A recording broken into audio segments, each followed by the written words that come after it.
वक्रतुंड महाकाय सूर्यकोटिसमप्रभ निर्विघ्नं कुरु मे देव सर्वकार्येषु सर्वदा। अज्ञानतिमिरान्धस्य ज्ञानाञ्जनशलाकया चक्षुरुन्मीलितं येन तस्मै श्रीगुरवे नमः। ॐ आप्यायन्तु ममाङ्गानि वाक्प्राणचक्षुश्रोत्रम् अथो बलम् इन्द्रियाणि च सर्वाणि सर्वं ब्रह्मोपनिषदं माहं ब्रह्म निराकुर्यां मा ब्रह्म निराकरोत्। अनिराकरणम् अस्तु अनिराकरणं मे अस्तु तदात्मनि निरते य उपनिषत्सु धर्माः ते मयि सन्तु ते मयि सन्तु। ॐ शान्तिः शान्तिः शान्तिः। ॐ सहनाववतु सहनौ भुनक्तु सह वीर्यं करवावहै तेजस्विनावधीतमस्तु मा विद्विषावहै। ॐ शान्तिः शान्तिः शान्तिः। नमस्कार श्रोतेहो, माधवी रघुवीर या यूट्यूब चॅनलमध्ये आपणा सर्वांचं अतिशय मनापासून सानंद स्वागत करत आहे।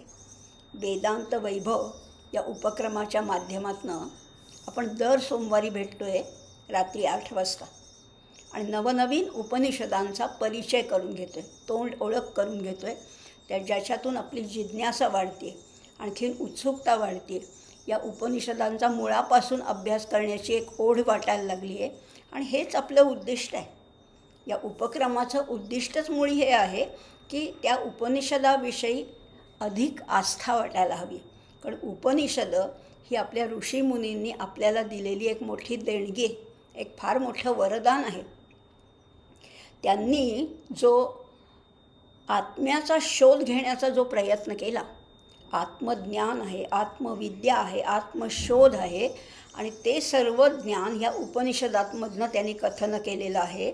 हा ठेवा असाच्या असा आपल्यापर्यंत पोचला, हे आपण केवढे भाग्यवान आहोत। आणि हाच ठेवा सर्वांपर्यंत पोचावा असंच मला माझा विचार होता आणि त्या उपक्रमातनं, त्या विचारातनंच हा उपक्रम सुरू झाला की ज्याचं नाव आहे वेदांत वैभव।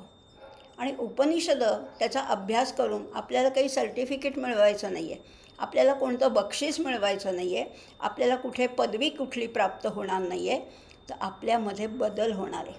आपण अधिकाधिक अंतर्मुख होणार आहोत। विषयांची जी ओढ आहे ना, पुष्कळ भौतिकतेची, व्यवहाराची, प्रपंचाची आम्हाला पुष्कळ ओढ आहे, पण ती ओढ हळूहळू या उपनिषदाच्या अभ्यासाने थोडी थोडी, हळूहळू, कमी कमी, ढाळे ढाळे विरत जाते आणि मग ही विरत विरत आतली ओढ वाढत जाते आणि तीच आपल्याला अभिप्रेत आहे। अंतर्मुख होऊन आतली ओढ वाढायला पाहिजे। आतला नाद ऐकू येतो, आतली चव जाणवायला लागते, आतलं दृश्य दिसायला लागतं, आतला स्पर्श जाणवायला लागतो। म्हणजेच ही सगळी पंचज्ञानेंद्रिय जी बहिर्मुख आहेत ती अंतर्मुख होतात। हेच तर उपनिषदाच्या अभ्यासाचं वैशिष्ट्य आहे आणि तेच उद्दिष्टसुद्धा आहे। आणि अशा उपनिषदांचा अभ्यास करता करता आपण 9व्या उपनिषदाच्या अगदी अखेरच्या टप्प्याकडे येऊन पोचलोत। एकूण उपनिषद 11 जरी असली तरी ही 9 उपनिषदाचा आपण सविस्तर अभ्यास केलेला आहे। आणि 10वं आणि 11वं जे उपनिषद आहे महत्त्वाचं, आहे मोठं, पण खूपच मोठं आहे, म्हणजे त्याच्यासाठी आपल्याला पुष्कळ अभ्यास करावा लागेल। 9 उपनिषदांचा आपण सविस्तर परिचय करून घेतला, पण 10वं आणि 11वं म्हणजे छांदोग्य आणि बृहदारण्यक ही जी 2 उपनिषद आहेत याचा आपण सविस्तर नाही अभ्यास करणार, पण निदान त्याच्यातले मंत्र न बघता त्याचं सार काय आहे, त्याच्यातल्या कथा काय आहेत, एवढंच आपण बघणार आहोत पुढच्या काही भागांमध्ये। आज आता ह्या श्वेताश्वतर उपनिषदाचा 6वा अध्याय बघणार आहोत। आपण पाहिलं, श्वेत ऋषींची कथासुद्धा पाहिली आणि त्या विद्वानांची कशी चर्चा चालली होती, शास्त्रार्थ चालला होता, विद्वत सभा होती आणि त्याच्यामध्ये विषय असा निघाला की या सृष्टीची उत्पत्ती कशामुळे झाली, या ब्रह्मांडाचं कारण तरी काय आहे? मग कुणी काय कुणी वेगवेगळी कारणं दिली. कुणी म्हणालं स्वभाव, कुणी म्हणालं काल, कुणी म्हणालं नियती, कुणी म्हणालं यदृच्छा. असे सगळे अनेक त्याची कारणं दिली गेली आणि त्या प्रत्येक कारणावर चर्चा झाली. त्याच्यावर वाद घडले, सुसंवाद घडले आणि त्याच्यातून फलित काय प्राप्त झालं, त्याच्यातून निष्कर्ष काय निघाला, हेच आपण आता बघणार आहोत. 6व्या अध्यायामध्ये ह्याचं बऱ्यापैकी कन्क्लुजन केलेलं आहे, म्हणजे सगळ्याचं सार आपल्याला सांगितलेलं आहे. त्या दृष्टीने सुद्धा 6वा अध्याय, श्वेताश्वतर उपनिषदाचा 6वा अध्याय महत्त्वाचा आहे आणि तो आपण बघणारच आहोत. पण त्याच्यामध्ये मंत्र मात्र 23 आहेत आणि एवढे 23 मंत्र आपल्या एका तासाच्या मर्यादेत होणं शक्य नाही आहे. पण त्याच्यातले जरी मंत्र दिसायला 23 असले तरी काही मंत्र असे आहेत की त्याची पुनरावृत्ती झालेली आहे, की मागे कुठेतरी ते येऊन गेलेले आहेत. आत्ता आपण एवढी उपनिषद पाहिली, त्याच्यापैकी कुठल्या तरी उपनिषदात त्याचा अभ्यास झालेला आहे. काही मंत्र जे आहेत ते म्हणजे ह्याच एखाद्या मंत्राचा पुनरुच्चार केलेला आहे, असेही मंत्र आहेत. त्यामुळे आपण आजच्या सेशनमध्ये फक्त पहिले असं नाही, पण एकूण 12 मंत्रांचा सविस्तर अभ्यास करणार आहोत आणि बाकीचे जे पुढचे 11 मंत्र आहेत ते थोडेसे ओझरते घेणार आहोत किंवा रॅपिडली त्याचा अभ्यास करणार आहोत. मग करूया सुरुवात. श्वेताश्वतर उपनिषदाचा 6वा अध्याय. काय पहिला मंत्र काय? सगळेच मंत्र खरं तर महत्त्वाचे आहेत. जसं त्या विद्वानांनी म्हटलं होतं की स्वभाव हेच सृष्टीचं कारण आहे. उत्पत्ती होणं, निर्मिती होणं हा प्रकृतीचा स्वभाव आहे. स्वभाव हे कारण आहे. आता काय म्हणतात बघूया. स्वभाव मे को कवयो वदंती. कवींनी म्हणजे विद्वानांनी सांगितलं आहे की स्वभाव हेच कारण आहे. कालं तथान्ये परिमुह्यमानाः देवस्यैष महिमा तु लोके येनेदं भ्राम्यते ब्रह्मचक्रम. बघूया आता ह्याचा अर्थ बघूया. सृष्टीच्या उत्पत्तीविषयी विचार करताना अनेक मतांचा गलबला झाला होता. अगदी पहिल्या अध्यायात आपण पाहिलं होतं. काही विद्वानांच्या मते कालामुळे या सृष्टीची निर्मिती झाली, कोणाच्या मते यदृच्छेने झाली, कोणाच्या मते किंवा व्यवहारात आपण नेहमीच बघतो की कुशलकर्ता आणि विचारपूर्वक नियोजनाशिवाय कोणतंही काम पूर्ण होत नाही.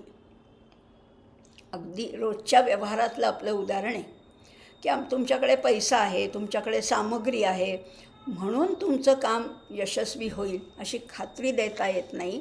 त्याच्यासाठी एक उत्तम लीडर लागतो आणि आयोजन किंवा नियोजन त्या कार्यक्रमाचं अगदी छोटंसं घ्या. घरातलं अगदी छोटंसं हळदी कुंकू असू दे किंवा एखाद्या संस्थेची साधी सभा असू दे, AGM असू दे एखाद्या सोसायटीची, नेतृत्व उत्तम पाहिजे आणि नियोजन त्याहीपेक्षा उत्तम पाहिजे, तरच कुठलंही काम यशस्वी होतं. नुसता पैसा पुरत नाही, नुसती सामग्री पुरत नाही, नुसतं असून उपयोग नाही आहे, त्याची मांडणी उत्तम घडावी लागते. अमंत्रमक्षरो नास्ति नास्ति मूलमनौषधम अयोग्य पुरुषो नास्ति योजकस्तत्र दुर्लभा. योजना पाहिजे. मग आता एवढी सृष्टीची ही निर्मिती केली आहे, सगळे व्यवहार सुरळीतपणाने चाललेले आहेत. मग ह्याच्या मागे कुणीतरी तर करता असलाच पाहिजे. बरं, नुसता करता नाही तर त्याचं प्लॅनिंग किती उत्तम आहे बघा. साधं आपलं एक शरीर उत्तम चालवत होतं, पचन चांगलं चाललं आहे, श्वसन चांगलं चाललं आहे, कितीतरी सूक्ष्म इंद्रिय अगदी एकात एक बसवलेली आहेत. या 3.5 हाताच्या देहामध्ये किती इंद्रिय आणि किती त्यांचं काम सुरळीतपणे चाललं आहे आणि असे अब्जावधी जीव आहेत. आणि अशा या सृष्टीची रचना आहे. म्हणजे काय म्हणतो, जीवो जीवस्य जीवनम असं असलं तरी प्रत्येक जीवाला काहीतरी त्यांनी स्पेशल वेगळं दिलेलं आहे, विशेष असं दिलेलं आहे. याथा तथ्यतः आपण ईशावास्यमध्ये पाहिलं होतं. अशी सगळी सृष्टी चालली आहे. त्याच्यामागे कोण आहे, नेमकं आहे तरी कोण, तेच बघणार आहोत. हे जीवनचक्र इतकं काटेकोरपणाने चालवणारा तो विश्वकर्मा किती कुशल आहे, व्यवहार कुशल आहे. तो तर काळाच्याही पलीकडे. अगदी देशाचा कारभार, एका राज्याचा कारभार चालवणंसुद्धा सोपी गोष्ट नाही आहे हो. मग एवढ्या ब्रह्मांडाचा कारभार जो चालवतो आहे तो किती कमाल असेल. तोच काळ निर्माण करतो, तो स्वभाव निश्चित करतो. बघा, प्रत्येकाचा स्वभावसुद्धा त्यांनी निश्चित केला आहे. मोगरा आहे सुगंधाने दरवळतो, विंचू आहे तो दंश करतो, सर्पाची कातळी अगदी झगझगीत असते, आंबा गोडच असणार, कारलं कडूच असणार, पाणी हे प्रवाहीच असणार, अग्नी हा दाहकच असणार. हा प्रत्येकाचा स्वभाव आहे. आणि हा कुणी ठरवला आहे? अहो त्यांनी ठरवला आहे. त्या विश्वकर्म्यांनी जेव्हा निर्मिती केली तेव्हा प्रत्येकाला काहीतरी दिलेलं आहे विशेष, आणि प्रत्येकाचे स्वभाव त्यांनी ठरवलेले आहेत. एवढं सगळं, हे सगळं महिमान त्या एकमेव अद्वितीय परब्रह्माचं आहे. तोच या ब्रह्मांडाचं चक्र फिरवतो, सुरळीत ठेवतो. मया अध्यक्षेण प्रकृती सूयते सचराचरम हे तुनानेन कौंतेय जगत विपरिवर्तते. हे जग फिरते कुणामुळे? माझ्या अध्यक्षतेमुळे, असं तो म्हणतोय. परंतु आता ह्या सभेमध्ये सगळेच विद्वान होते, सगळ्यांचीच मतं थोडी थोडी बरोबर होती.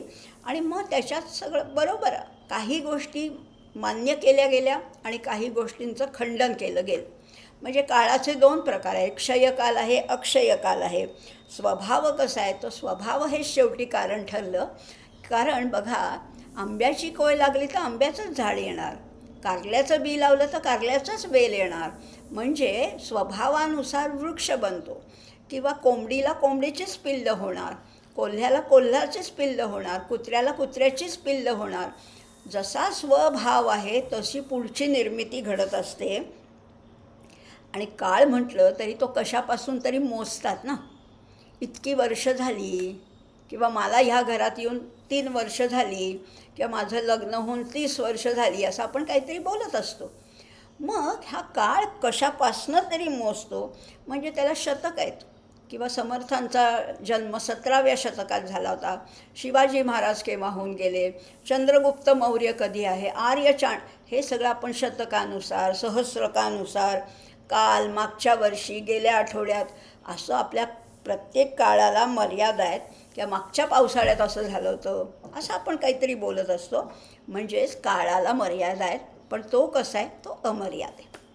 हा विषय समजला, हा मुद्दा आपल्याला समजला. आता तो कसा आहे? आता काळ हा मुद्दा तर आपण आता बाजूला ठेवूया.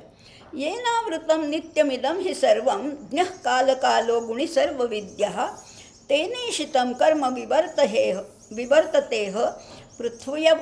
पृथ्व्यप्ततेजो निलिखानि नित्यम. इतकं सुंदर सांगितलं. त्या ईश्वराने हे विश्व निर्माण केलं. तो कसा आहे? तो ज्ञस्वरूप आहे. ज्ञः कालकालो, ज्ञस्वरूप आहे. त्याला कशाचं ज्ञान नाही असं नाहीच आहे. आम्ही इतके अज्ञानी असूनसुद्धा स्वतःला ज्ञानी समजतो. पण एवढ्या सगळ्या जीवांना घडवणारा, त्यांचं कार्य सुरळीतपणे करणारा तो किती ज्ञानी असेल. आणि त्यांनी हे निर्माण केलं विश्व, आणि त्याच्यामध्ये तो शिरला, तो अंतर्बाह्य व्यापून आहे. असा त्याचा महिमा अपरंपार आहे. ज्ञान हेच त्याचं स्वरूप आहे, किंवा ज्ञान हेच त्याचं लक्षण आहे. सच्चित आनंद स्वरूप तो आहे. तो काळाचाही करताय. आणि ह्या सगळं सृष्टीचं जे काम आहे ना, हा जो व्यवहार आहे ना, हा जो व्यापार आहे ना, हा सगळा त्याच्या नियंत्रणाखाली चालू आहे. त्याचा धाक आहे, त्याचा दरार आहे, त्याचा वचक आहे, त्याची भीती आहे. अहो तुम्हा आम्हाला नाही, पंचमहाभूतांनासुद्धा त्याची भीती आहे. इंद्र अग्नीसुद्धा त्याला घाबरतात. एवढंच नाही तर मृत्यूसुद्धा त्याला भीतो. मृत्यूसुद्धा आपलं काम अतिशय व्यवस्थित चोख पार पाडतो, कारण त्याचा दरार आहे. भीषास्मात पवते वातः भीषास्मात सूर्य उदेति ततो इंद्रश्च अग्निश्च मृत्यू धावती पंचमः. असे 5 जण त्याच्या आधिपत्याखाली आहेत, नियंत्रणाखाली आहेत. असं सगळं आहे. याच्याच अधिष्ठानावर सगळं काही उभं आहे. तो ज्ञानस्वरूप आहे, सर्व गुणसंपन्न आहे, तरी गुणातीत आहे. सगळ्यात तो आहे, पण तो कशातही नाही. सगळं घडवतं आहे कोण? आपण म्हणतो की आता जरा ग्रीष्म आला आहे, आता पानगळती सुरू झाली आहे, पानझड सुरू झालेली आहे, त्याच्यानंतर वसंत ऋतू येतो. म्हणजे अशा अनेक गोष्टी. कधी उन्हाळ्याची काहिली होत असते, वैशाख वणवा पेटलेला असतो, कधी पावसाळा चिंबधाराने आपल्याला भिजवून टाकतो. कुणाची किमया आहे? याचीच आहे. सगळं हाच घडवतो आहे. बरं, हा कधी नव्हता असं नाही आहे. आम्ही नव्हतो 100-200 वर्षापूर्वी. पण हा नव्हता असं नाहीच आहे. त्यामुळे तो नित्य आहेच.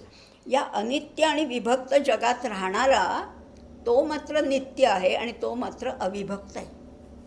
तो नेहमी आहेच.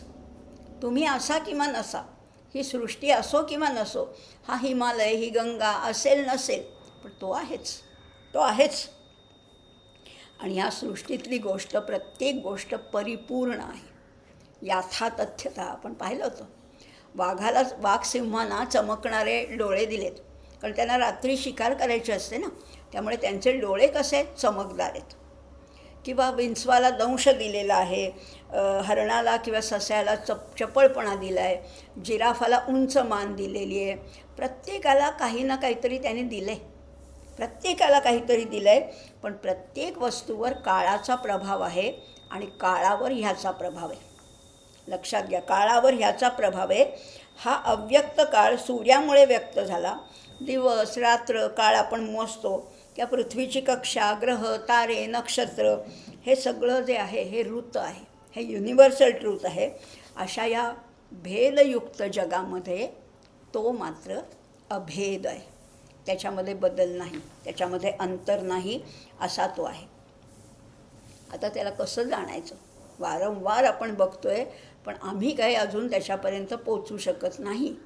सगळी भगवद्गीता वाचली, अभ्यास केला, उपनिषदांचा अभ्यास केला, पण अजून काही त्याच्यापर्यंत पोचण्याचा मार्ग निश्चितपणाने सापडला नाही आहे. पण म्हणून निराश व्हायचं नाही आहे, कारण ऋषींनीसुद्धा आपल्याला बोध करायचं सुद्धा सोडलेलं नाही आहे.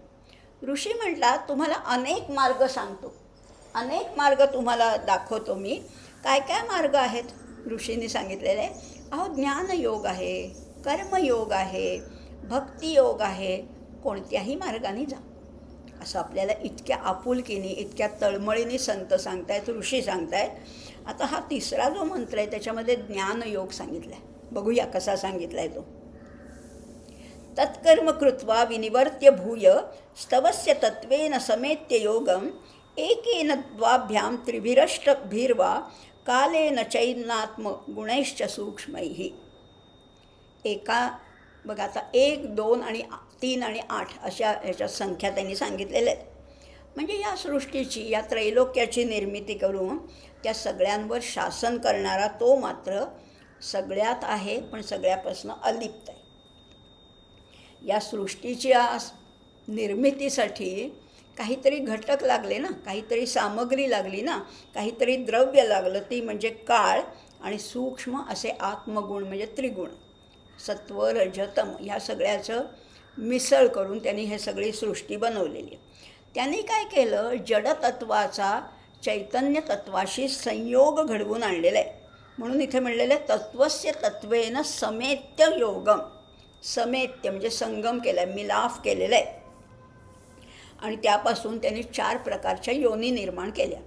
माहिती आहे आपल्याला, योनी माहिती आहेत, स्वेदज, अंडज, जारज आणि उद्भिज, अशा 4 योनी निर्माण केल्या आहेत. त्या सगळ्या परब्रह्माचा मूळ संकल्प काय होता आठवतं आहे आपल्याला? एकोहम बहुस्याम प्रजायेयम. मी एकटा आहे, मी आता अनेक रूपांनी प्रगट करत होतो, असं म्हणता क्षणीच त्याच्यातून माया निघाली.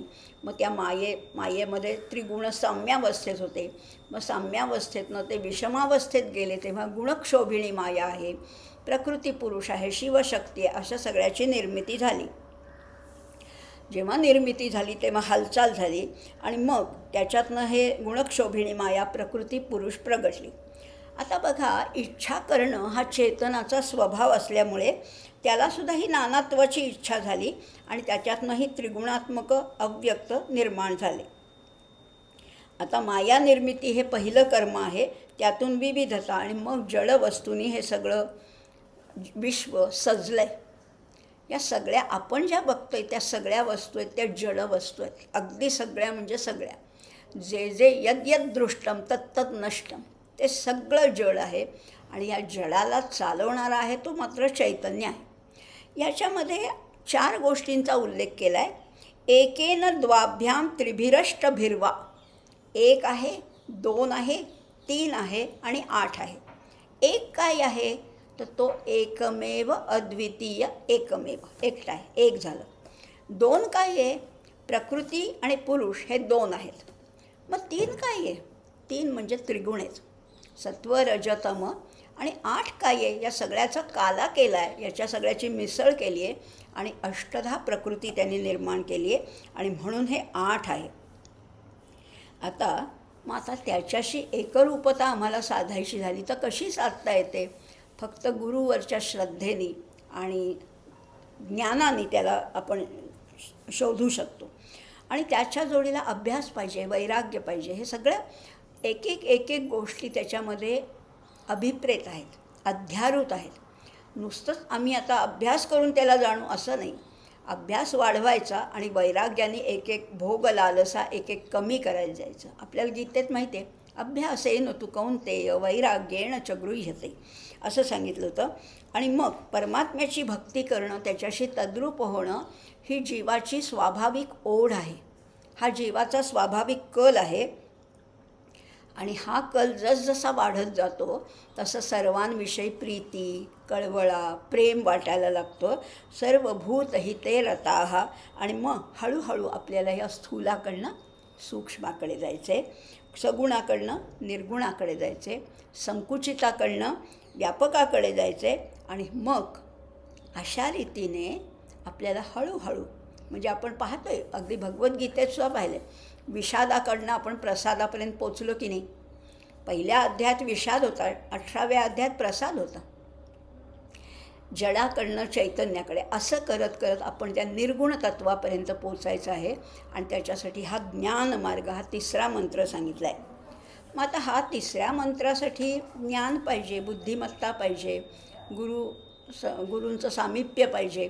हे सगळं पाहिजे जरी असलं, मग कर्मयोग कसा आहे? तर कर्मयोगामध्ये असं म्हटलेलं आहे, आरभ्य कर्माणि गुणान्वितानि भावांश सर्वान् विनियोजयेत्यः तेषां भावे कृतकर्मनाशः कर्मक्षये याति सतत्वतोन्यः असं म्हटलेलं आहे.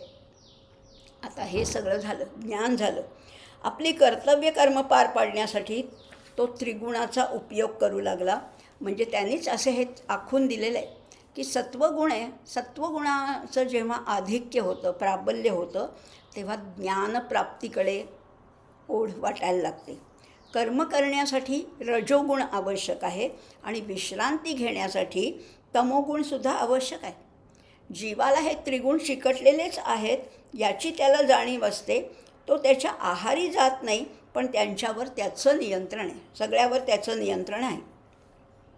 आता बघा, जेव्हा जीव कर्माचं कर्तृत्व स्वतःकडे घेतो तेव्हा तो पापपुण्याची जोड करत असतो, पापपुण्यामध्ये त्याच्या वाढ होत असते. परंतु जेव्हा तो सर्वाच्या मुळाशी जाण्याचा प्रयत्न करतो तेव्हा त्याला समजतं की हे त्रिगुण म्हणजे मायेचं काम आहे. हे त्रिगुण त्यांचं काम चालू देत, मी त्याच्यापासून अलिप्त आहे. गुणागुणेषु वर्तन्त इति मत्वा न सज्जते. गुणांचं काम चालू दे. समजा मला एखादं दुखणं झालं आहे, माझा पाय फ्रॅक्चर झाला आहे. अहो पाय झाला आहे फ्रॅक्चर, तू नाही झालेला. माझी दाढ दुखते, ती दाढ दुखत असू देत, तू नाही ना दुखतेस. आत्मा ह्या सगळ्यापासून अलिप्त आहे. एकेका व्याधीमधनं, एकेका संकटामधनं, एकेका आपत्तीमधनं आपण हे शिकायचे की ह्या सगळ्यापासून मी वेगळा आहे, मी वेगळा आहे. अगदी मला खूप दुर्धर रोग झाला तरी तो रोग होऊ देत, तो शरीराला होतो, मी त्याच्यापासून अलिप्त आहे. असं करत करत आपली कर्म उत्तम करत राहायची, पण कशातही आसक्त व्हायचं नाही. असं कळलं की त्याच्यामधनं आपल्याला बाहेर पडता येतं, बाजूला होता येतं.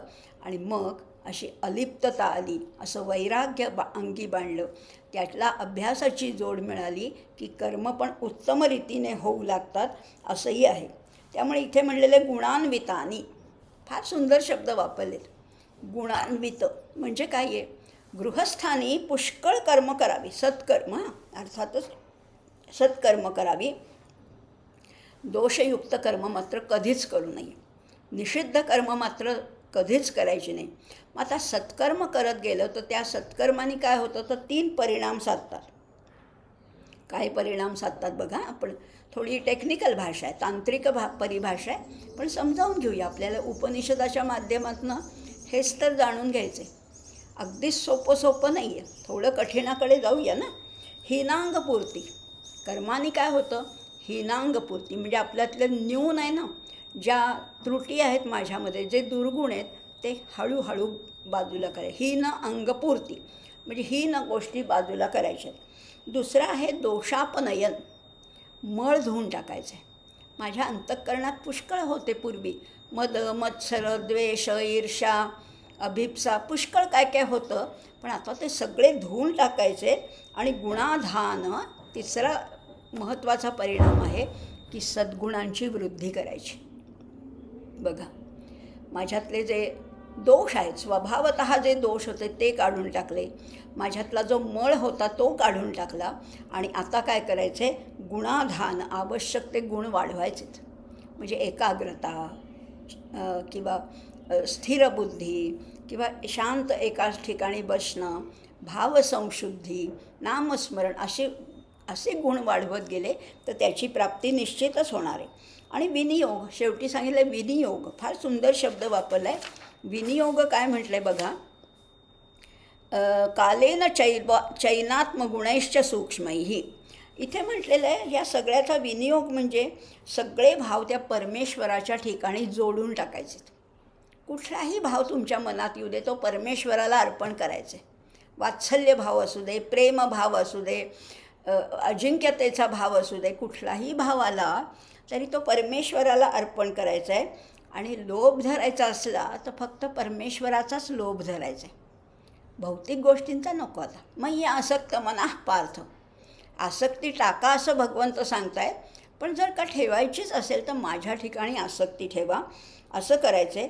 आणि मग हळूहळू सगळ्या वृत्तींचा लय करायचा आहे आणि तोही परमेश्वराला अर्पण करायचा आहे. रामे चित्तलय सदा भवतु मे भो राम मामुद्धर. सगळ्या चित्तवृत्तींचा लय त्या रामाच्या ठिकाणी किंवा तुमचं काय जे आराध्य दैवत आहे तिथे होऊ देत. आणि एकदा चित्तवृत्तींचा लय झाला की तुम्ही मोकळे होता, आतून बाहेरून मोकळे होता. आणि मग तो आणि मी एकच आहे हेही लक्षात यायला लागतं. काय सुंदर वर्णन केलेलं आहे. आता भक्तियोग, ज्ञानयोग पाहिला, कर्मयोग पाहिला, तर भक्तियोगाने कसं त्याच्यापर्यंत पोचायचे? आदिस्स संयोग निमित्त भेतु परस्त्रिकालादकलोपि दृष्टः तं विश्वरूपं भवभूतमीड्यं देवं स्वचितस्थ मुपास्य पूर्वम. या मंत्रामध्ये भक्ती सांगितली आहे, उपासना सांगितली आहे. काय सांगितलं आहे? तो आदी आहे. आदी म्हणजे सगळ्याचं कारण, बिगिनिंग, स्टार्ट तो आहे. आणि सगळ्या संयोग म्हणजे जडचेतनाचा, प्रकृती पुरुषाचा, जीव आणि जडाचा संयोग ईश्वरी प्रेरणेनेच घडत असतो. याकडे जर का तुम्ही डोळेझाक केलीत आणि म्हणालात मीच करताय, तू काहीही केलेलं नाही आहेस. लक्षात घे, तू काहीच केलेलं नाही आहेस.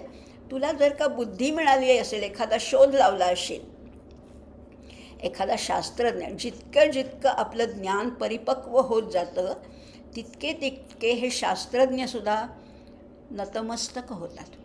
ते म्हणतात हा शोध मी लावलेला नाही आहे, माझ्याकडनं हा लावला गेला. सगळे उत्तम लेखक, उत्तम कवी, उत्तम शास्त्रज्ञ किंवा संत म्हणतात मी काहीच केलं नाही, हे सगळं त्यांनी केलं आहे, माझ्याकडनं करवून घेतलं आहे. मी फक्त निमित्त मात्र आहे, मी फक्त साधन आहे, मी फक्त इन्स्ट्रुमेंट आहे. समर्थ तर म्हणतात मी करता ऐसे म्हणसी तेणे तू कष्टी होशी, राम करता ऐसे म्हणता यश कीर्ती विश्राम. सगळं तुला मिळणार आहे. राम करता म्हणा. आणि खरं, हां, नाटकीपणाने खोटं नाही, खरंच आहे. करता कोण आहे? सगळा तो राम करताय किंवा परब्रह्म करताय असं म्हणा. तो अनादी अनंत असा परमेश्वर सगळं करतो, पण तो स्वतःला अकर्ताच म्हणतो. आणि तो अकर्ताच आहे, तो प्रत्यक्ष काहीही करत नाही. जीवाला तोच प्रपंचाच्या भोवऱ्यातनं सोडवतो, कारण जीव म्हणजे त्याचंच रूप आहे परत. त्यामुळे तो ह्याच्यातनं सोडवायचा प्रयत्न करतो. आणि आपल्या जीवसृष्टीचं रक्षण आणि कल्याणसुद्धा तोच करत असतो. आपल्याला कधी कधी वाटतं की काय देवानी मला संकट दिली आहेत. मुद्दाम देतो आहोत तुम्हाला घडवण्यासाठी, नाहीतर तुम्ही वेडेबागडेच राहिला असतात, तुम्ही बावळटच राहिला असतात. प्रत्येक संकट बघा आपल्याला काहीतरी शिकवून जातं, आपल्याला उत्तम संधी देतं. घडवण्याची संधी. मागे वळून बघा एकदा आयुष्याकडे. प्रत्येक दुःखाने आपल्याला काहीतरी धडा शिकवला आहे. आणि जशी त्याच्या संकटाचं दुःख मानायचंच नाही. वाघसिंहांच्या पिल्लांना त्यांची नखं लागतात का? अगदी मांजरीच्या पिल्लालासुद्धा मांजरीची नखं टोचत नाही. तसंच त्यांनी पाठवलेली संकटंसुद्धा आपल्याला टोचायला नको होत. कारण ते त्याचं प्रेम आहे, ती त्याची तुम्हाला घडवण्याची ती तळमळ आहे, हे निश्चित आहे. त्यामुळे सगळं त्या जीवाच्या कल्याणासाठीच असतं. असं एकदा समजलं ना की सगळीकडे त्याचंच दर्शन घडायला लागतं. अगदी संकटातसुद्धा पूर आला, सुनामी झाली, भूकंप झाला, तरीसुद्धा त्याच्यातसुद्धा तोच पाहायचा. त्याच्यामुळे मला काहीतरी वेगळं घडवता येतं स्वतःला असं कळलं की तो स्वतः त्रिकालातीत असून भूत भविष्य वर्तमान याच्या पलीकडे आहे. तो अकल आहे, कला नाही आहेत. कला याचा अर्थ आता तुकडा ह्या अर्थाने घ्यायचा आहे. चंद्राच्या कला असतात. परब्रह्मतत्व कसं आहे? अकल आहे. त्याचे तुकडे नाही होत की हा एक उजव्या बाजूचा तुकडा, हा एक डाव्या, असं काही नाही आहे त्याच्याकडे. तो अकल आहे. आणि या सगळ्या जडचेतनाच्या संयोगाचं निमित्त कारण तोच आहे. जे जे निर्माण झालं ते सगळं त्याचंच रूप आहे. नाव घ्याल ते त्याचं रूप आहे. तुम्हाला ज्या वस्तूचं, ज्या प्राणी पक्षी बेल झाडं ज्याचं नाव घ्यायचं आहे ते घ्या, तोच तेच आहे. सगळीकडे तोच आहे. आपल्या हृदयातच त्याला पाहायचं आणि ते उपासनेमुळे शक्य आहे. सगळीकडे पहा किंवा एकाच ठिकाणी पहा, तोच दिसणार आहे. सर्वभूतस्थमात्मानं सर्वभूतानि चात्मनि ईक्षते योगयुक्तात्मा सर्वत्र समदर्शनः, असा तो आहे. आणि हे समजणं म्हणजे विद्या आणि म्हणजेच हा संयोग आहे. म्हणजे भक्तियोगाने सुद्धा त्याला समजून घेता येतं. आता ज्ञान कर्म भक्ती हे 3 योग आपण पाहिले. पण ज्ञानामध्ये ज्ञान झालं, नॉलेज आहे, पण ज्ञानाच्या पलीकडे अनुभवणं हा आणखीन एक वेगळा विचार आहे. जाणणं हा आणखीन एक वेगळा विचार आहे. 6वा मंत्र हा जाणायला शिकवतो. ज्ञान उपयोगी नाही, पुरेसं नाही. उपयोगी नाही असं नाही, पण पुरेसं नाही आहे. मग जाणून घ्यायचे. काय जाणून घ्यायचे? सवृक्षकालाकृतिभिः परोन्य यस्मात् प्रपंचः परिवर्तते अयं धर्मावहं पापनुदं भगेशं ज्ञात्वात्मस्य ममृतं विश्वधाम. सुंदर सांगितले. अश्वत्थ वृक्षाचं उदाहरण आपण भगवद्गीतेत पाहिलं होतं 15व्या अध्यायात. तसंच इथे काय सांगितलं? संसाराचं स्वरूप स्पष्ट करण्यासाठी पुन्हा वृक्षाची उपमा दिलेली आहे. आणि गीता हे शेवटी काय आहे? उपनिषदाचंच सार आहे. त्यामुळे या संसार वृक्षाचं मूळ वरती आहे, ब्रह्माशी निगडित आहे. आणि हा सगळा फांद्यांचा, पाना फुलांचा पसारा आहे, तो सगळा खाली आहे. हा त्रैलोक्यात सगळा पसरलेला आहे. या मायेच्या पसाऱ्याचं अधिष्ठान असणारा ईश्वर मात्र त्याच्यापासून अलिप्त आहे. तो कसा आहे? तो धर्मावह शब्द वापरला आहे. धर्मावहम पापनुदम भगेशम 3 शब्द वापरलेत. तो कसा आहे? धर्मावह आहे. म्हणजे धर्माला वाहून नेणारा, म्हणजे धारण करणारा आहे. आणि धर्माला म्हणजे बघा ना, धर्म म्हणजे कुठला हिंदू मुस्लिम धर्म नाही बरं का. दाहकता हा अग्नीचा धर्म आहे. प्रवाहीपणा हा पाण्याचा धर्म आहे. चलनवलन हा वायूचा धर्म आहे, तो धर्म. आता हा कसा आहे? त्या प्रत्येक भूताला शक्ती देणारा सुद्धा हाच आहे. आणि त्यांचा धर्म किंवा मगाशी आपण पाहिलं स्वभाव ठरवणारा सुद्धा हाच आहे. आता हा कसा आहे? पापनुदम, पापांचा नाश करणारा असा आहे. आणि पुढे त्याला म्हटले भगेशम. भगेश हा नवीनच शब्द आहे. भगवान आम्हाला माहिती आहे, तोच अर्थ आहे इथे. भगेशमध्ये तोच अर्थ आहे. आपल्याला माहिती आहे भग कशाला म्हणतात? 6 गुणांच्या समूहाला भग म्हणतात. म्हणजे ऐश्वर्यस्य समग्रस्य धर्मस्य यशस्य श्रियः ज्ञानवैराग्ययोश्चैव षण्णां भग इतीरणा. म्हणजे समग्र ऐश्वर्य, धर्म, यश, श्री, ज्ञान आणि वैराग्य अशा 6 गुणांच्या समूहाला भग म्हणतात. आणि या भगांचा जो ईश आहे तो भगेश. म्हणजे हा कसा आहे? धर्मावह आहे, पापनुदम आहे, भगेश आहे. असा भगवान सगळ्या शक्तींनी संपन्न आहे. हा कुठे राहतो? आत्मस्थ आहे, राहतोय आत्म्याच्या ठिकाणी. आणि स्वस्वरूपाचं ज्ञान होणं म्हणजे त्याला जाणणं आहे. ज्याला माझा अनुभव येतो तो अमृतच होतो. भगवंत म्हणतायत, ज्याला माझा अनुभव येतो म्हणजे जो माझ्याशी तद्रूप होतो तो मीच होऊन जातो. तुकाराम महाराजांची भाषा आपल्याला माहिती, देव पहायासी गेलो, देव होऊन या ठेलो. मीच देव आहे अशी अनुभूती येते. मला वाटलं होतं की मी वेगळा, मी भक्त आहे आणि तो भगवंत आहे.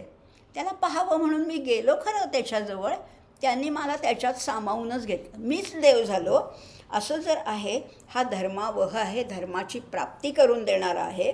आणि म्हणून असं म्हटलेलं आहे, करुनी धर्माचे अवलंबन, संपादुनी यथार्थ ज्ञान, जावे जीवांनी उद्धरून, इच्छा ऐसी ईश्वराची. त्याची इच्छा आहे सगळ्या जीवांचा खरं तर उद्धार व्हावा, सगळ्या जीवांचा उद्धार व्हावा. आणि ही सोहमची जी अनुभूती आहे ना, ती प्रत्येकाला खरं तर यायला पाहिजे. ह्याच्यासाठी तो धडपडतो आहे. पण आम्ही मात्र डोळ्यावर पट्टी बांधून बसले. त्याला जाणायचं असेल तर आत डोकावायला पाहिजे.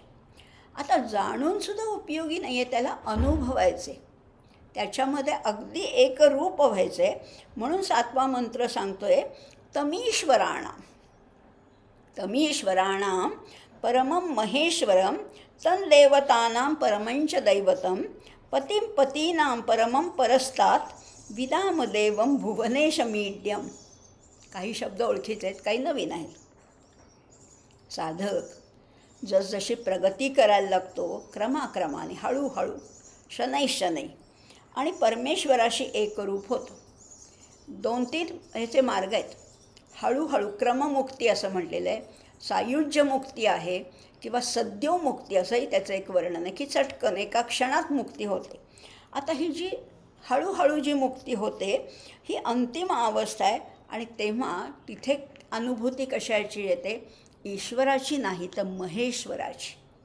ईश्वरांचा जो ईश्वर आहे, जो स्वामींचा स्वामी आहे, देवतांचा देवता आहे, अशा त्याची अनुभूती येते. बघा ना, त्याच्यापर्यंत पोचवण्यासाठी आमचे सद्गुरू आम्हाला उपदेश करतात, बोध करतात. असे ते सद्गुरू आमच्यासाठी स्वामी आहेत. पण त्यांचा स्वामी कोण आहे? तो स्वामी राज आहे. त्याही पलीकडे तो राजांचा स्वामी म्हणजे सम्राट आहे, महेश्वर आहे, देवतांचा देवता आहे. आणि ह्या सगळ्याच्या पलीकडे तो आहे म्हणजे तो केवल ब्रह्म आहे. इथपर्यंत आता अनुभूतीपर्यंत आपल्याला पोचायचं आहे. तो कसा आहे? सगळ्या पतींचा पती आहे. पती इथे अर्थ जरा आपण व्यापक घ्यायचा आहे. पती म्हणजे नवरा ह्या अर्थी नाही आहे, तर इथे पती म्हणजे पालन करताय. काय म्हटलेलं इथे? तो पतीं पतीनां परमं परस्तात. पतींचा पती आहे म्हणजे पालन करता, म्हणजे सगळ्या भुवनांचा, ब्रह्मांडाचा तो स्वामी आहे. तो कसा आहे? ईड्य आहे.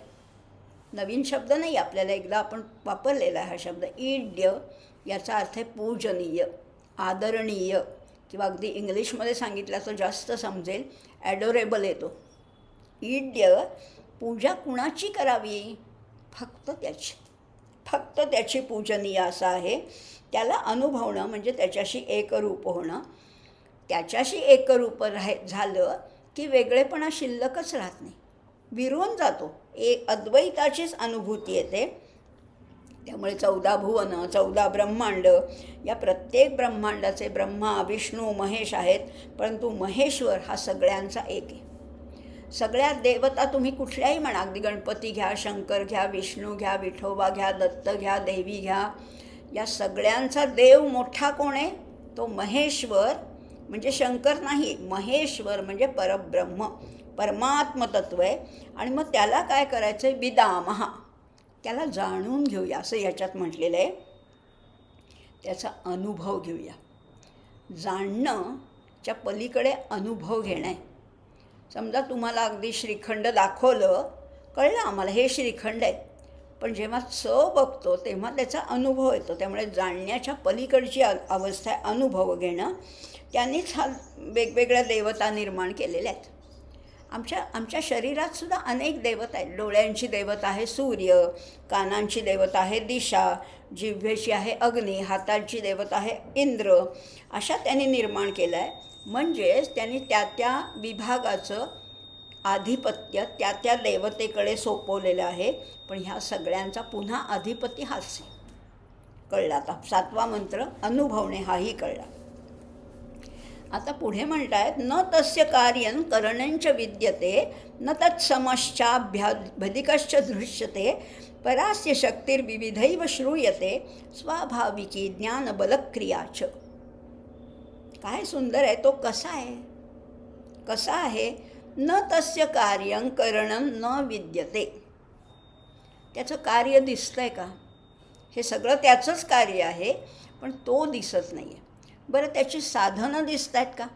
काय कशामुळे तो हे घडवतो आहे?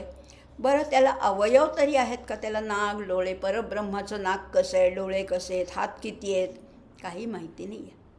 आम्हाला गणपती, विठोबा, दत्त, शंकर ह्या सगळ्यांची रूपं नजरेसमोर आणता येतात. पण परब्रह्माचे हात किती, पाय किती, डोळे किती, सर्वेंद्रिय गुणाभासम सर्वेंद्रिय विवर्जितम. एकही इंद्रिय नाही पण सगळ्या इंद्रियाची कामं तो करतो आहे असा तो आहे. आणि मग तो कुठलंही कार्य स्वतः करत नाही, त्याला कुणी निर्माणही केलं नाही, त्यामुळे त्याला कारण नाही आणि त्याचं कार्यही नाही. म्हणजे आता बघा हा किती अलिप्त म्हणजे किती. त्याच्यापेक्षा जुना, त्याला कोणी माता पिता नाही आहेत, त्याच्या आधीचं कोणी नाही आहे, तो आहेच आहे, पहिल्यापासून तो आहेच आहे. आणि त्याच्या जवळपाससुद्धा कोणी जाऊ शकत नाही. आपण तुलना करतो नाही का, उपमा देतो एखाद्या गोष्टीला, कशाची तरी उपमा देतो. केसाला अगदी नागिणीची उपमा देतो, दाताला अगदी कुंदकळ्यांची उपमा देतो, डोळ्याला माशाची उपमा देतो. अशा उपमा देतो कारण त्या थोड्या तरी त्याच्यात साम्य असतं. याला कोणाची उपमा द्यायची हो? याचं कशाशी साम्यच नाही आहे. कारण हा कसा आहे, आपण भगवद्गीतेत पाहिले पण परत त्याचा उल्लेख करते. तुझी न जोडी तुझं कोण मोडी. तुझी जोडीच नाही आहे, आसपाससुद्धा तुझ्या कोणी फिरकणार नाही. मग तुला उपमा देऊन द्यायची तरी कशाची? तुला फक्त तुझीच उपमा देता येईल असं म्हटलेलं आहे. आणि मग त्याला बाकीच्या कशाचीही गरज नाही आहे. त्याला साधनं नको आहेत, त्याला अवयव नको आहेत, त्याला काहीच नको आहे. आणि त्याला इंद्रिय नसली तरी संकल्प मात्राने तो सगळं घडवू शकतो आहे. त्याच्याकडे ज्ञानशक्ती आहे, क्रियाशक्ती आहे, इच्छाशक्ती आहे, हे सगळं आहे. आणि अशा या सर्वश्रेष्ठ परमेश्वराला जाणणं हेच आमच्या जीवनाची इतिकर्तव्यता असायला हवी. हेच सार्थक व्हायला पाहिजे. बंगल्याला नावं देतो आम्ही सार्थक आणि कृतकृत्य वगैरे, पण खरी सार्थकता कशात आहे? त्याला जाणणं, त्याच्याशी तद्रूप होणं आणि आपण त्याच्याशी विलीन होऊन जाणं, आपलं अस्तित्व पूर्णपणाने संपून जाणं, अशी त्याची क्रिया आहे. आणि म्हणून ह्याला अनुभवायचे. पुढे म्हटलेले 10व्या मंत्रामध्ये यस्तंतुनाभ इव तंतुभी, तंतुनाभ म्हटलेले बघा. यस्तंतुनाभ इव तंतुभी प्रधानजय स्वभावतो देव एकस्वमावृणोत सतो दधात ब्रह्माप्ययम. रेशमाचा किडा काय करतो? आता आपल्याला हा प्रश्न पडेल की त्यांनी ही सगळी सृष्टी निर्माण केली, करता तो आहे, एवढं मान्य आहे. पण सामग्री काय होती त्याच्याकडे? आपल्याला कुठलाही वस्तू बनवायची झाली, एक फ्लॉवर पॉट बनवा तर आपल्याला काहीतरी माती पाहिजे, प्लास्टर ऑफ पॅरिस पाहिजे, काहीतरी आम्हाला द्या. लाडू करायचे तर आम्हाला काहीतरी रवा द्या, बेसन द्या, तूप द्या, कढई द्या, आम्हाला काहीतरी लागतं. याला काही लागलं नाही. कसं काय? करता तो आहे कळलं, पण काही साधन नसताना एवढी सृष्टी कशी निर्माण केली? त्याला उपमा दिली आहे. रेशमाचा किडा जसा स्वतःमधूनच तंतू काढतो, त्याचाच कोश विणून स्वतःला गुरफटून घेतो, तो त्याच्यात लपून राहतो. अगदी तीच उपमा ह्यालाही लागू आहे. याने काय केलं? स्वतःतूनच तंतू काढला. म्हणून इथे म्हणले यस तंतू नाभा, नाभीतून तंतू काढला आणि त्या तंतुभी प्रधानजय स्वभावतः. त्यांनी हे सगळं निर्माण केलं आणि सगळं निर्माण केलं पण तो सगळ्यातनं लपून राहिला. तो काय करतो आहे? सगळ्यात आहे पण तो लपला आहे, दिसत नाही. रेशमाचा किडासुद्धा त्या कोशामध्ये स्वतः लपून राहतो.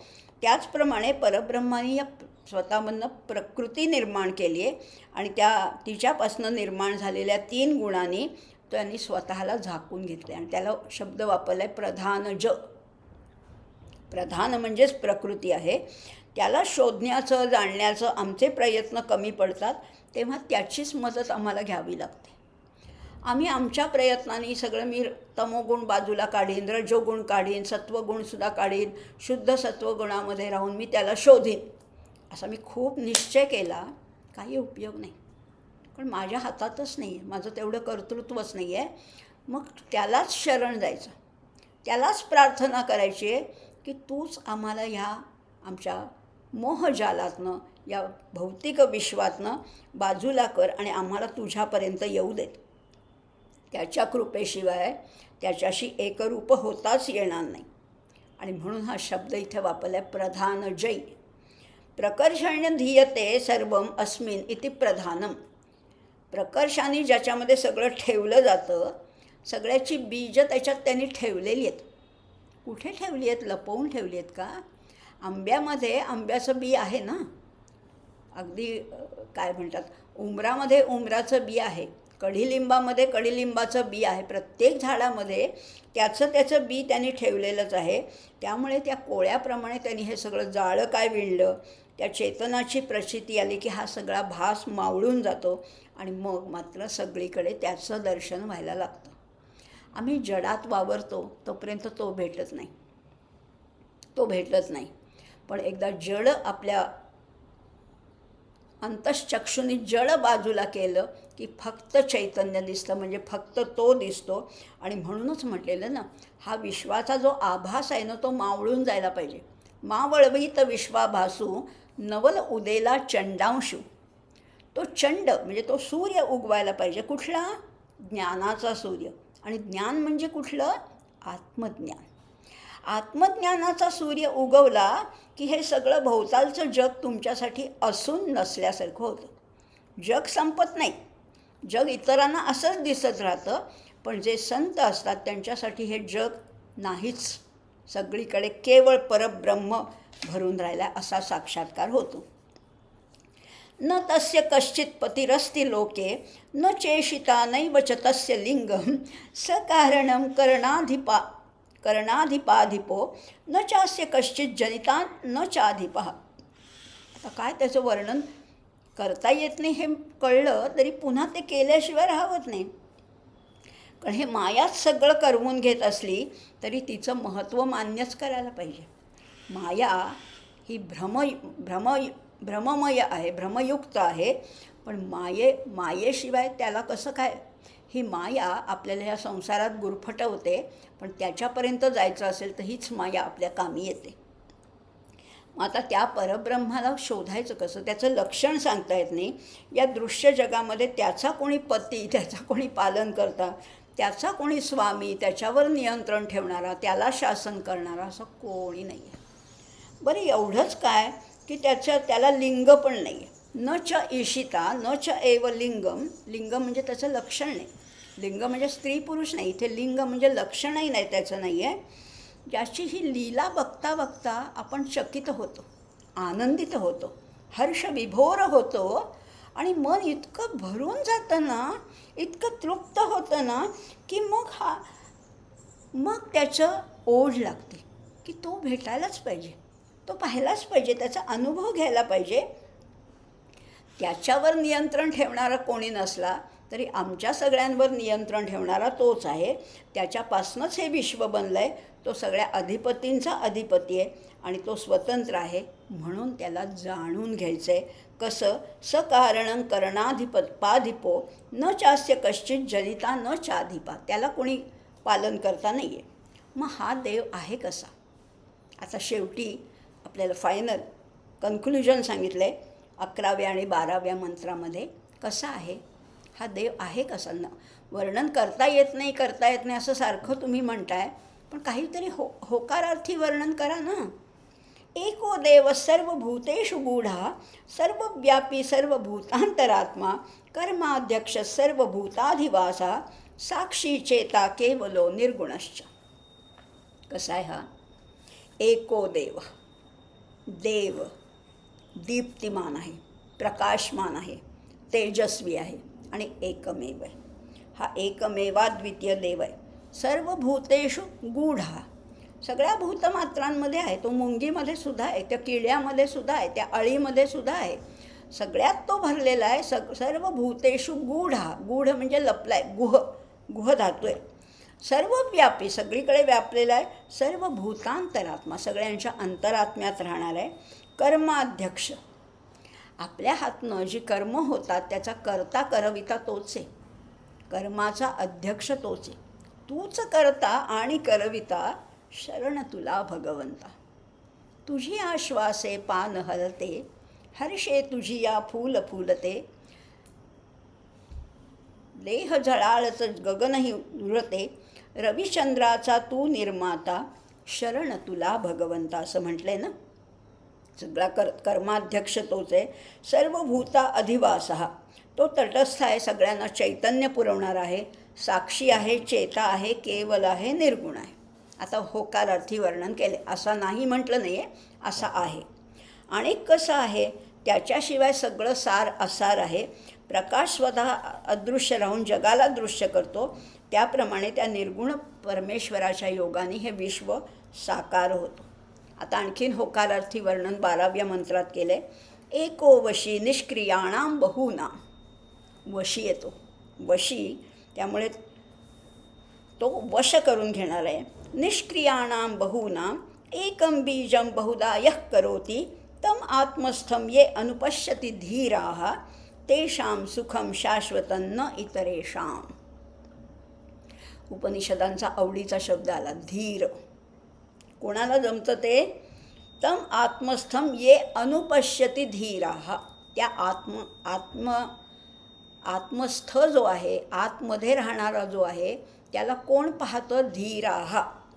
तेषां सुखम शाश्वतम, आणि त्यांना शाश्वत सुखाची अनुभूती येते. न इतरेषां, इतरांना नाही. आता कसं आहे, सगळेजण परमात्म्याचाच अंश आहोत आपण, एवढं मान्य आहे. तो जसा अकर्ता आहे तसे जीवसुद्धा त्याचाच अंश असल्यामुळे आपणही काही करू शकत नाही. परंतु भ्रमाने आपण करते पण स्वतःला घेतो. पण ह्या सगळ्या जीवांना ताब्यात ठेवणारा, त्यांना वश करणारा हाच आहे. तो एका लहानशा बीचं रूपांतर एवढ्या मोठ्या वृक्षात करतो. तुम्ही एक दाणा पेरता तेव्हा तो शेकडो कणसं देतो. मग हे सगळं करणारा एवढा आपल्या अंतरात्म्यात राहूनसुद्धा हा भेटत नाही. फारच थोड्या विवेकी पुरुषांना तो भेटतो. आता उपासना तर आम्हीसुद्धा करतो की थोड्याफार प्रमाणात. परंतु उपासनेला फळ मिळालं नाही की आपल्यासारखे सामान्य जीव कंटाळून जातात आणि ते अर्धवटच सोडतात. श्रद्धेने, निष्ठेने, सदाचारी राहून, इंद्रिय दमन करून त्याच्याशी जोडलं राहायला पाहिजे. कारण तो परीक्षा घेत असतो, तो कसोटी बघत असतो आपली. आपण सोडून नाही द्यायचं. फळ मिळो न मिळो, यत्न कसून करीन मी, यशदे रामा न दे तुझी सत्ता. हाची सुबोध गुरूंचा, मानावा राम सर्वदा करता. तोच करताय, सोडायचं नाही. कधी मिळेल यश, कधी नाही मिळणार. सिद्ध्यो समो भूत्वा समत्व योग उच्यते. त्यामुळे पण अशी जेव्हा अनुभूती येते तेव्हा भक्त आणि भगवंत वेगळे उरतच नाहीत. आणि मग अशा सुखदायक, समृद्ध, निर्मळ, केवल अशा परमेश्वराचं दर्शन घडतं. आणि मात्र जो कोणी हे दुर्लभ सुख सोडून भटकत राहतो त्याच्या हाती मात्र काहीच येत नाही असं म्हटलेलं आहे. असे 12 मंत्र आपण पाहिले. आता पुढचे जे मंत्र आहेत त्याच्यात अगदी थोडक्यात बघणार आहोत, कारण त्याच्यामध्ये ह्याचंच पुनरुच्चार केलेला आहे. तो कसा आहे, जसं आपण आता पती नाम पाहिलं होतं तसंच इथे म्हणले. तो नित्यानाम चेतनश्चेतनानाम एको बहुनाम यो विदधाति कामान तत्कारणं सांख्ययोगाधिगम्यं ज्ञात्वा देवं मुच्यते सर्व पाशैः. चेतना म्हणजे नित्यातला नित्य आहे. आम्हाला काही गोष्टी नित्य वाटतात बरं का. आम्हाला वाटलं की हिमालय पर्वत किती जुना आहे आणि कितीतरी पुढे चालणार आहे, बरोबर आहे. पण ह्या नित्यापेक्षा तो नित्य आहे. पण ह्यालासुद्धा कधीतरी हजारो वर्षांनी का होईना त्यालाही अंत आहे. हा चेतनश्चेतनाना. आम्हाला पशु, पक्षी, प्राणी, झाडं, वेली हे चेतन वाटतात, पण अहो ह्या चेतनाला चेतना देणारा तो आहे. त्यामुळे हा सगळ्याच्या एको बहुनाम. त्यामुळे कामना करणं हा चैतन्याचा गुण आहे आणि त्याच्यापेक्षाही हा एको बहुनाम असं म्हटलेलं आहे. आता बघा, या सगळ्यामध्ये तत्कारणं सांख्ययोगाधिगम्यं. सांख्यांनी, योगांनी जे सांगितलं आहे त्या सगळ्याचं कारण, आदी कारण, त्याची सगळ्याचं मूळ कारण तोच आहे असंही म्हटलेलं आहे. केनोपनिषदात नाही का म्हटलं तो, श्रोत्रस्य श्रोत्रम मनसो मनोयत वाचोह वाचस स उह प्राणस्य प्राणः. किंवा आपण पाहिलं होतं केनोपनिषदाच्या वेळेस सुद्धा बोलले ते, पण परत आता बोलते. चोखामेळाने हेच त्यांच्या अभंगात लिहिलेलं आहे. चोखामेळा म्हणतात, श्रवणाचे श्रवण घ्राणाचे जे घ्राण रसने गोडपण विठ्ठल माझा. रसनेला चव देणारा माझा विठ्ठुराय आहे. मुळाचे निज मूळ अकुळाचे कुळ सोखा म्हणे निज फळ विठ्ठल माझा. म्हणजे त्याच्याशी जे एकरूप होतात त्याच्यासाठी तुम्हाला अभ्यासाची, विद्वत्तेची, प्रखर कुशाग्र बुद्धिमत्तेची काही गरज नाही आहे. चोखामेळ्यासारख्या निरक्षर संतांनासुद्धा हे ज्ञान झालं, त्यामुळे त्याला कुठली तुमची अट लागू पडत नाही. तुम्ही दिसायला कसे आहात, तुमची सांपत्तिक स्थिती कशी आहे, तुम्ही किती शिकलात याचा संबंध नाही. ज्याला अनुभूती द्यायची त्याला तो देतोच देतो असंही म्हटले. त्यामुळे तो चैतन्याचं चैतन्य, प्रेरणेची प्रेरणा आहे. आणि सगळ्याच तेजाला तेज देणारा हाच आहे. न तत्र सूर्यो भाती न चंद्र तारकम नेमा विद्युतो भाती कुतोयम अग्निः तमेव भांतम अनुभाती सर्वम तस्य भासा सर्वमिदम विभाती. इतका जर तो तेजाला तेज देणारा आहे, त्याच्या शक्तीनेच हे सगळं प्रकाशित झाले. रवी शशी अग्नी नेण तिजा रूपा सस्वरूप स्वप्रकाश रूपा तुझ नमो ओंकार स्वरूपा सद्गुरु स्वरूपा. त्याच्यामध्ये हेच सांगितलं की रवी शशी अग्नीलासुद्धा तू तेज दिलेलं आहेस. पुढे 15व्या मंत्रात म्हणतात, एको हंसो भुवनास्यस्य मध्ये स एवाग्निसलिले सन्निविष्टः तमेव विदित्वा अतिमृत्युमेती नान्यः पंथा विद्यते अयनाय. आता सगळ्याच्या पलीकडे तो आहे. हे सगळं एक रूपक आहे बरं का. प्रखर ज्ञानाग्नी एकदा भक्तिजलात मिसळला की हे ज्ञान सौम्य होतं, सुलभ होतं आणि भक्तीच्या बळावर ते परमेश्वराचं तेजही सुसह्य होतं. नाही तर तेज ते पेलवणारं नाही आपल्याला. दिवी सूर्य सहस्रस्य इतकं त्याचं तेज आहे, ते आपल्याला पेलवणार नाही. पण भक्तीच्या जलाने ते थोडं सौम्य होतं, थोडं सुसह्य होतं. आणि मग एकदा ईश्वराचा प्रत्यय आला की मृत्यूभयाच्या पाशातनं सुद्धा मुक्ती होते असं म्हटलेलं आहे. आता पुढचे जे 7-8 श्लोक आहेत त्याचा फक्त अर्थ बघूया. या विश्वाचा निर्माता तोच आहे. त्यांनी जे विश्व निर्माण केलं याचं त्याला ज्ञानही आहे. तो योनिज नाही आहे, तर तो आत्मयोनी स्वयंभू आहे. आपण वारंवार बोलतो, त्याला कोणी माता पिता नाही आहे. आणि म्हणून अगदी विष्णू सहस्रनामामध्ये सुद्धा त्याचा उल्लेख केला. आत्मयोनी स्वयं जातो वै खानस साम गायना आहे ना. असा हा आत्मयोनी आहे. सतन्मयो ह्यमृत ईश संस्थो. ज्या ज्या वस्तू त्यांनी निर्माण केल्या त्यांच्याशी तो एकरूप झाला, कारण त्याच्यात तो मिसळला आणि म्हणून त्याला वेगळं अस्तित्व नाही. हा एक अर्थ त्याचा आहे. आता 18वा मंत्र म्हणतो आहे की मी म्हणजे हा देह नाही.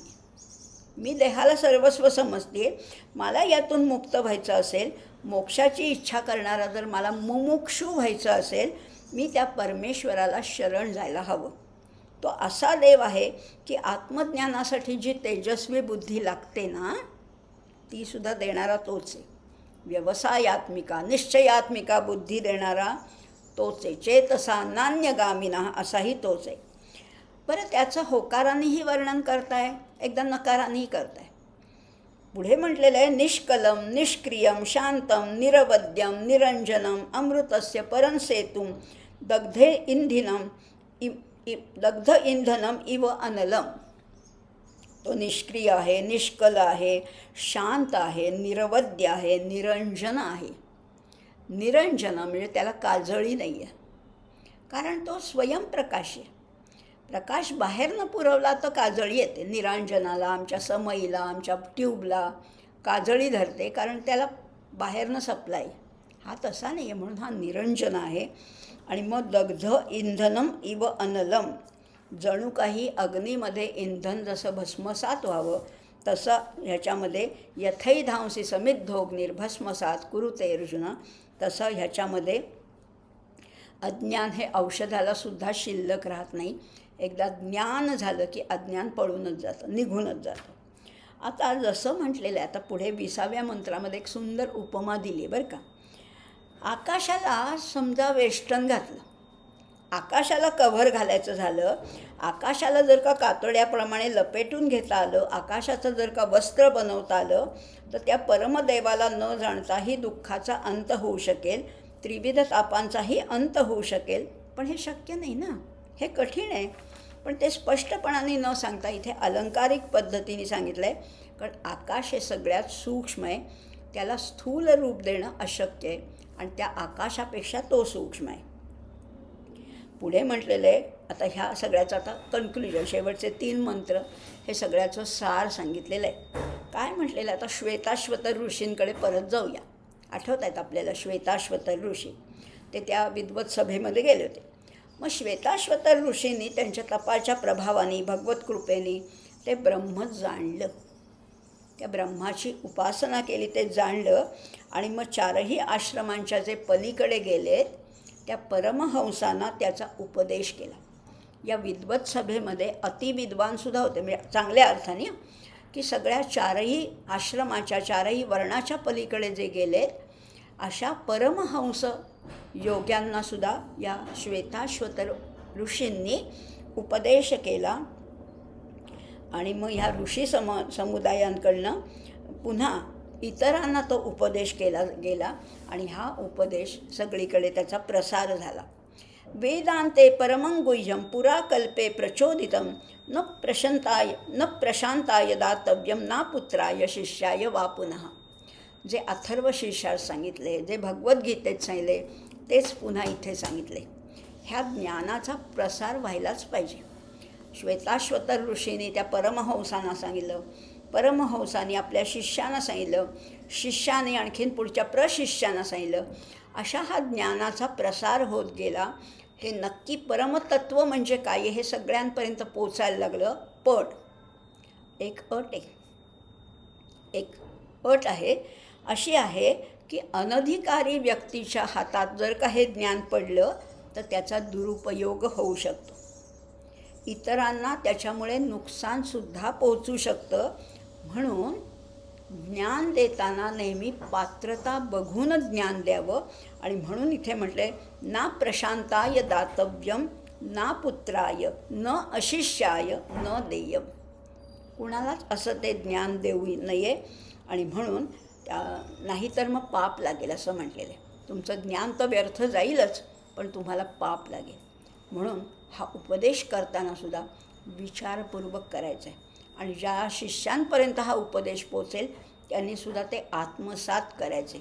आपलं भांडं भरल्याशिवाय इतरांना उपदेश करायचा नाही.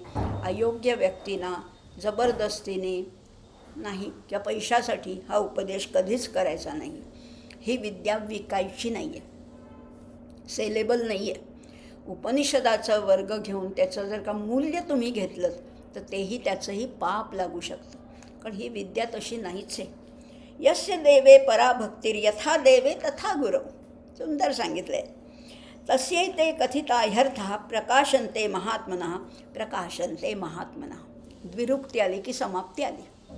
या श्वेताश्वतर उपनिषदाचा हा 6व्या अध्यायाची समाप्ती आली आहे. आणि म्हणून हे शेवटचे 2 शब्द दोनदा म्हटलेले, प्रकाशन्ते महात्मनः असं म्हटलेलं आहे. काय म्हटलेलं? यस्य देवे पराभक्ती.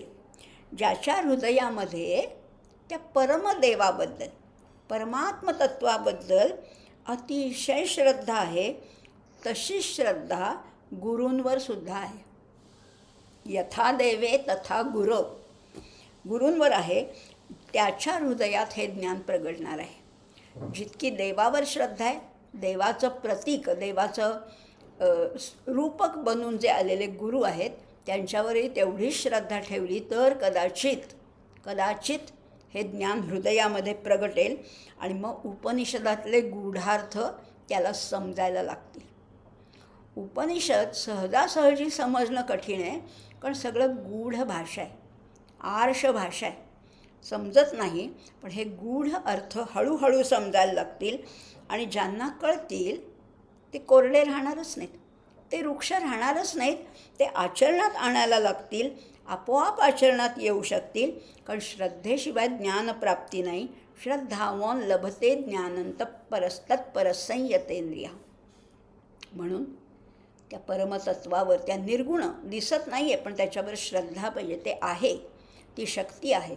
आणि ही शक्ती, हे ज्ञान, हा बोध आमच्यापर्यंत जर गुरु पोचवत असतील तर जितकी त्या देवावर श्रद्धा तितकी गुरूंवर श्रद्धा ठेवली तर हळूहळू हे अर्थ उलगडायला निश्चितपणाने मदत होणार आहे. असंही याच्या समारोप करताना म्हटलेलं आहे. प्रकाशन्ते महात्मनः. तो प्रकाश, तो ज्ञानाचा प्रकाश आमच्या अंतरंगामध्ये पडेल आणि आम्हाला उपनिषदांचं थोडं का होईना आकलन होईल. पुन्हा पुन्हा करायचं आहे, मात्र हे थांबायचं नाही आहे. हळूहळू सहज क्रमाक्रमाने आपल्याला त्या ज्ञानापर्यंत पोचायचं असेल तर ह्या उपनिषदाचा अभ्यास आपण निश्चितपणाने करणार आहोत. आता हे आज आपलं 9वं उपनिषद श्वेताश्वतर समाप्त होत आहे आणि आपलं जे सविस्तर जे वर्णन होतं इथे आपण त्याला पूर्ण विराम देत आहोत. पुढची जी 2 उपनिषद आहेत ती आपण थोडी रॅपिडली पण त्याच्यातल्या कथा आणि त्याच्यातलं तत्त्वज्ञान समजून घेणार आहोत. त्या पुढच्या काही भागामध्ये ते छांदोग्य आणि बृहदारण्यक उपनिषदाचा आपण अभ्यास करूया. आत्ता मात्र इथेच थांबूया. त्यामुळे शेवटचा मंत्र म्हणूया. ओम पूर्णमदः पूर्णमिदं पूर्णात् पूर्णमुदच्यते पूर्णस्य पूर्णमादाय पूर्णमेवावशिष्यते. ओम शांति शांति शांतिः. ओम सर्वेपि सुखिनः सन्तु सर्वे सन्तु निरामयाः सर्वे भद्राणि पश्यन्तु मा कश्चित् दुःखमाप्नुयात्. ओम शांति शांति शांतिः. धन्यवाद.